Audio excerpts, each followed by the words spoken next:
I'm always pained, because highly, educated women, strong women, intellectuals, solid women, subjected to wearing a ashwebi to dance for the men to win election.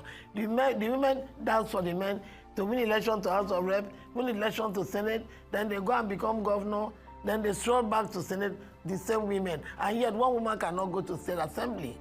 But I'm being realistic, please.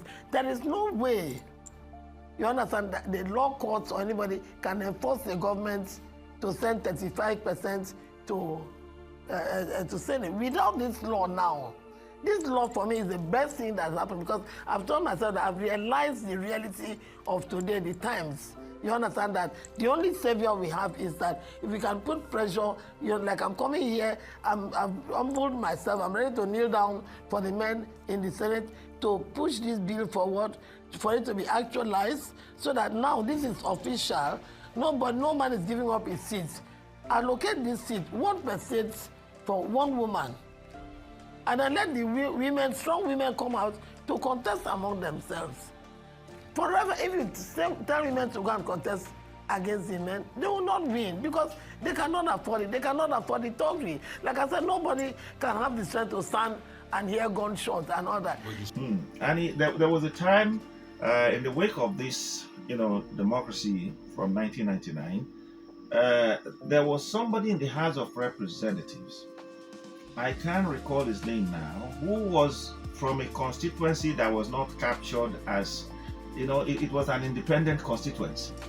And there was somebody like that from, somewhere in the Middle Belt, but around Taraba area, in the House of Representatives. Now, if we are going to say this, whether it will work or not, nobody knows, but it's being talked about. Yes, 55 members if passed into law in the House of Reps, 28 if passed into law in the Senate. There will also be 5% going to, the people with disability. Well, we'll be talking about Ita Giwa, who is also on our show this morning, saying something, whereas she agrees, she disagrees in some areas that everybody will have to contest. But we'll have to deal with that first before we look at, the veracity of otherwise of, the whole thing. Ita, we will go to her, is looking at a situation where even if it has to be given to women, there must be competition amongst them. Yes, they are talking about it, but they have not set the modalities. So for me, she's putting, the cart before the horse. Notwithstanding, it's important to sound it clear from the word go, because sometimes they will just form it anyhow, and then they will say that is the way it could be. I've been a senator before. Okay, once a senator, always a senator. Ita Giwa, on the contrary, is backing what the House of Reps want to do. She is backing saying that these are the reasons: violent political climate, overbearing influence of money, entrenched patriarchy, unhealthy competition during primary. So she's concurring with the House on the need to have a reserved percentage for women. Yes, Ita said that she had always been against it, that everyone should contest. But now she has risen and has made a U-turn, which is good. Now, the issue here is this.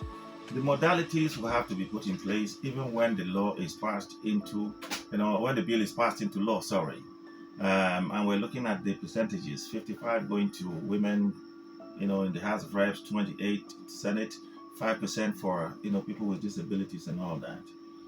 But again, the same thing that plagued what has been happening, don't you think, when it comes to women being given special places now and percentages, that men will still not influence it?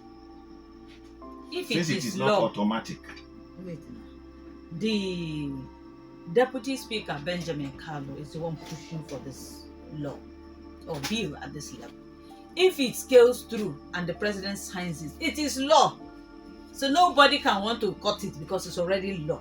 If they are given 10%, we have 360 seats, for example, and you say 10%, that's 36 seats. You can say every state must have one female House of Rep member. So when it's time for primaries, the parties will ensure that there is at least one woman. It will be an election, not a selection process. An election, meaning, let's say, if the parties decide that, okay, we are zoning it to Abia South, meaning that all the parties in Abia South must ensure that that candidate is a woman. So it's workable. It is, because if you look at a house of over 300 people and the women there are not more than 7, it is unfair by all standards. And I think that this is what these people are trying to amend, just like Ita Giwa did, observe. Because of the political climate, people say power is not given, it is taken. But when the temperature is so hard that you cannot even take it, when the political gladiators sit in their bedroom and decide who gets what. We are here during the last local government election in Abia State. Names were already written in the government house. They just forwarded it to the party and said, these are the candidates. And then they just did as if they did a primary. So that's what we were saying. If the political actors are aware that there is a law saying that these women, we should have at least 10%, what they will now do in that their so-called bedroom selection process, say, we will have a woman in this state for this position, for this position. So I'm stressing this because I know that in the course of the feedback, some people may come to say power is not given, it's taken. But when the political godfathers determines who gets the tickets, what happens? That is where I'm coming, actually. That even if women are made to contest, 10% would mean 1 per state. And then you have several parties. The several parties will have to present the one woman from their parties. And then where the money game, which actually informed my question, is concerned, is where those men who actually have the money, as has been agreed, will be the one now, fighting it out, but the women's faces are the ones we see. That is the area I'm coming from. Because if the women do not have the money, they belong to parties. They will represent their parties in the election. Yes, for, let's say, Kwano, for instance, all the parties should present one woman. Anyone who wins automatically is the representative, isn't it? Yes. Now, the men with the money, because it has been agreed that women don't have the money, will be the one to actually, from the background, fan the fire. That is what I'm trying to say. There was a meeting that was held recently, female politicians, those that are aspiring for offices. And this was the consensus that if there is a law now established, what these women NGO female politicians will do is to now take our campaign to the godfathers and to say, when this thing happens, we need our women in big parties. Because you cannot go and say, oh, you are giving a woman ticket in one party that nobody knows. No. The campaign will now be to the major parties, i.e., depending on the parties that will be at the front burner at that time. So we believe that if a woman gets a seat, or rather a slot, at a major political party, we believe that that party is going to fund her. So the issue of party politics now will be a little bit minimized. You are now getting to where I am. The fear is that the women do not have money, as qualified as they may be. Now, even if it's the big parties that will, based on the campaign from the women, select, woman A, woman 2. And of course, it's not going to be one party. Intra-party, there will be politics of who would be the woman in the first place, remember? And so those who the women appeal to will be the one to push for the woman that will be of choice, just like they do in the case of men, by the way. But you don't forget that is it. Don't forget that in a Ebonyi state, I don't know whether it's a Miss or Mrs. now, Wachi, the popular blogger, won the State House of Assembly election in Ebonyi under PPA. While PDP won all the other seats, she won under PPA. So sometimes, even when you think the women do not have the money, it's because we have not had a qualified, popular candidate. If you bring a qualified, popular candidate, money will have no place because the people will vote for that person on popularity. And that's how Wachi, I'm looking for her first name now, she's a blogger. Well, I hope it's not the Sisi Ebonyi that was always displaying one or two things that... Afiko Chick now. Afiko Chick, I'm looking for her first name. Well, I think... Something Wachi. She won under PPA. Her pseudonym actually covered her real name at the time, so a lot of people, just like me, may not remember. Maria! Okay, you see, Maria, who thought Maria about Udewachi. But Afiko woman. But sincerely speaking, my fear is that these same very popular, aspirants, candidates, if you like, have been in parties, and the men that are men actually, work for other people, and those ones do not, win. We had instances in the case of men where people have now won. women and youths now they vote pass according No, to we the are data we are behind talking them. about. Give us ticket first, leave the rest for us. Nobody's. What we're saying is this: at the end of the day, it is a party affair. There is not going to be a distinct line drawn between party and candidate because of gender. I'm only having this fear. Would they be able to have lines drawn such that those influences of money, power, and all that will not work against the women by the time they are selected from different parties, for a particular election?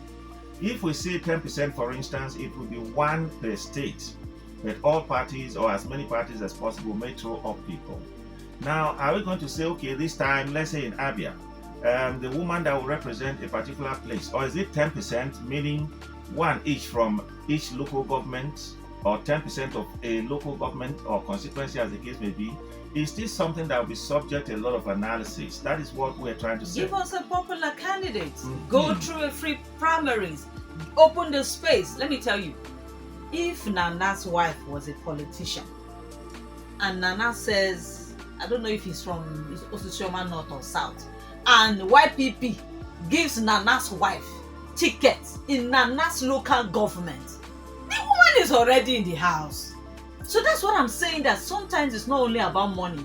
Give us a popular person. Yes, the fact again is this: those who give Nana's wife, that is my fear, that they should do it in a way, because those who will give that Nana's wife, using that as an example now, will be the men. That is why we're taking the campaign then. Exactly. Who have interests. And the interest will be in who is my choice. Those making the choice, who is the stronger person, who has more money. And at the end of the day, within the party itself, money takes precedence. Before you talk about taking it out to the people, and money again is at the front burner. Nana will fund his wife, won't he? Plus his support base in Osisioma. No, we are just using an abstract Absolutely, analysis. of course. It's an abstract analysis. This is abstract. Of course. We are not narrowing it down to any individual. By supposing somebody is to be given, there are those who would decide from within the party. I think that is a summary of what I'm saying. But notwithstanding, we go on a break.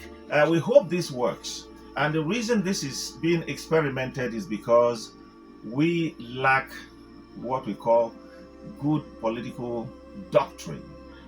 Money, power, influence, and all that. That is what is determining our politics. If it is true democracy from within the party itself, I think it will be easy to handle, in all honesty.